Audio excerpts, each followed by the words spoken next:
And I kind of wanted to hear some of the awesome poems you've been working on since you were in 5th grade, so you should really read one. I'm just saying. Okay.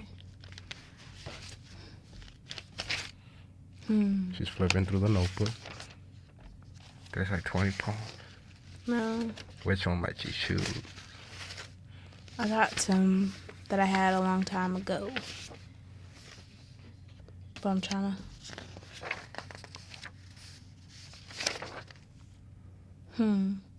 Okay. Yeah, that one. Yeah, let's do this one. All right. It is called Speak Up, Will You, If You Can. Speak up, will you, if you can, with a simple gesture of the hand. Call upon me with your alluring eyes. Let's use communication with sight. Paint me your dreams and wishes. Play me a song filled with sweet kisses. Just know listening can be done with not just ears. Go ahead and cry. I will hear your tears. Will you hear mine as well? Speak with languid movements that light up the moon. Improv a night of joy. How can you be the most passionate boy that I've ever known? I believe our souls have been sewn together forever. Increase my bright smile. Love to speak the way you do. Limitations are doubt and decisions are about fulfilling your destiny and claiming an exquisite legacy that's imprinted on a star somewhere not so far in the universe. Still, your gift lingers. Speak up, will you, if you can. I've opened my heart and extended a welcome. Here's a hand. Well, that deserves a clap effect, so just... Nah, but we both went to this program called Atlanta's Young Writers Institute, and they told us to focus on how we affect the universe, you know? So at AYWI, we really got mindful of that, how we affect other people through our writing. So I just wanted to know, like, how did you affect other people through that piece? That was the legit stuff, so yeah. The legit stuff. How do I affect people? I would like to consider my writing being diverse. I'll do something make-believe, or I will talk about current events or just pour out my heart, and it might not be what people exactly want to hear. So or it might be something that somebody will want to hear, and it might make them think of a situation in a different light after hearing my poem. So, what about you, Angelo? You know, you've been writing since 6 months ago or so. I would like to hear a poem from you. Do I have to? You have to. Forcing me to do stuff. Okay. So, looking for the poem. Oh, he's looking for the poem through his notebook, flipping the pages. Nah, I have it in front of me. Okay. So, I'm about to go. This poem is not titled yet, but yeah. Run. So you run. As the sun cycles over icebergs and mockingbirds go from sleep to mimicking the world's breath. But after a while you find you're a vulture hungry for death, because running is merely a substitute for quitting, and quitting is just as pointless as telling a ball on a slope to stop, or telling a little kid to stop missing his dad.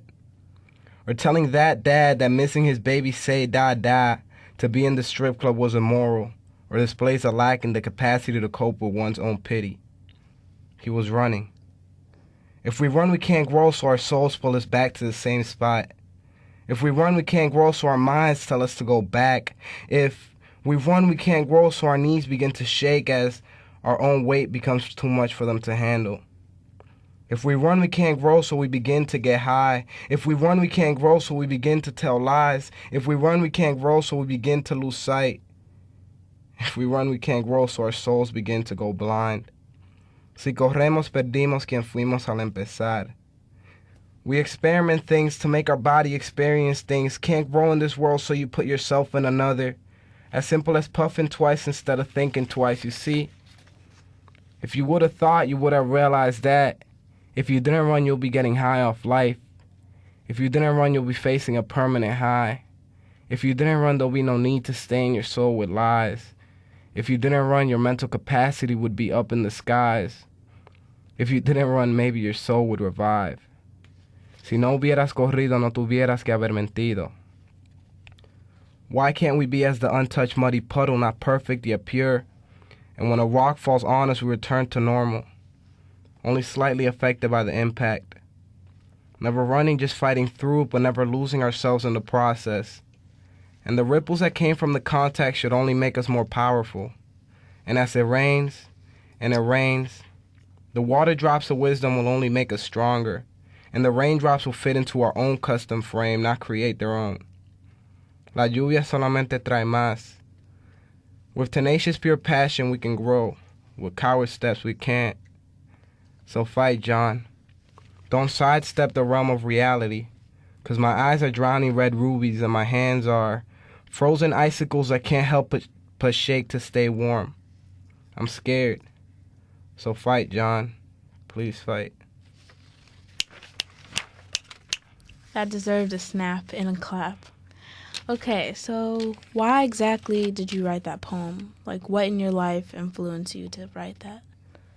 Well, to be honest, I'm only going to admit this because he's probably not going to hear this. He doesn't live in Atlanta, but my friend told me he was doing things he really shouldn't be doing. He's only like 15. He turned 16 recently, but he was doing a lot of things he really shouldn't be doing. He was smoking, doing other stuff to himself to put himself in a different reality. So he was kind of running from the world. So that's why I wrote that piece, and I kind of left it vague because I wanted it to apply to more people and in a way stop them from getting to that point.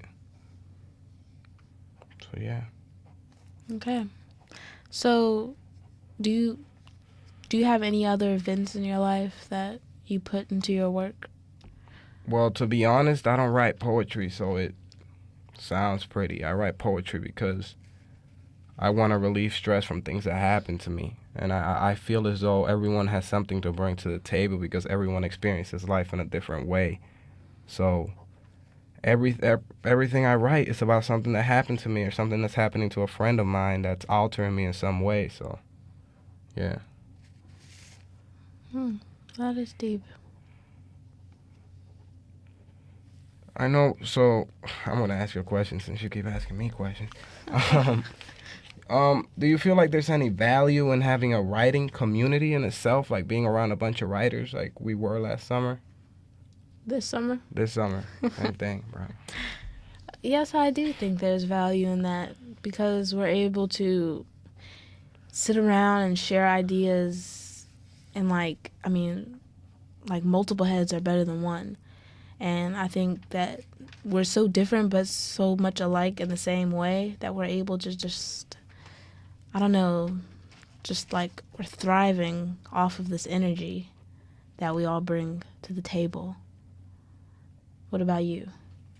I mean, I think it's cool because I feel like writers are the most interesting people because they observe the world, like, and they see everything, and their imagination lets them see things that might not be there. And that sounds like they're crazy, but it's a beautiful thing because it lets you open up to different ideas. So going to it, having recently started to write, felt like it was a wonderful experience, and I hope we can do the writing intensive again next year or something. What did you learn from the intensive? I learned a lot, you know. I had only started writing poetry, and I learned that it's not about sounding flowerful and sounding pretty. It's not about all the flowerful language, trying to sound pretty. One of our instructors named Darnell, he told me that vague nouns really should be non-existent. So I had a lot of love in my poem. I had a lot of fright, a lot of those words. And every time I'll say them like, love. And, you know, it sounded pretty when I said it, but when I broke it down, it helped me understand myself more and how I felt about the piece. So I feel like that helped shape my piece a lot. Yeah. I feel like not using the vague nouns helped me understand what I was feeling at that moment when I wrote the poem. So I think that's what I've learned also from the intensive. So do you feel like you've grown as a writer? I mean, I really honestly do, because I didn't see myself as a writer until, like, after the intensive ended and I saw the wonderful work we came up with. I honestly, if you would ask me 2 weeks ago, what's your favorite subject, what type of person are you, I'm like, man, math and science all the way. I'm going to be an engineer or something. But this program has made me rethink my reality, because feel like writing is such a beautiful thing now. I feel like it's even more beautiful than before. So I think it did a lot for me, the program. So yeah.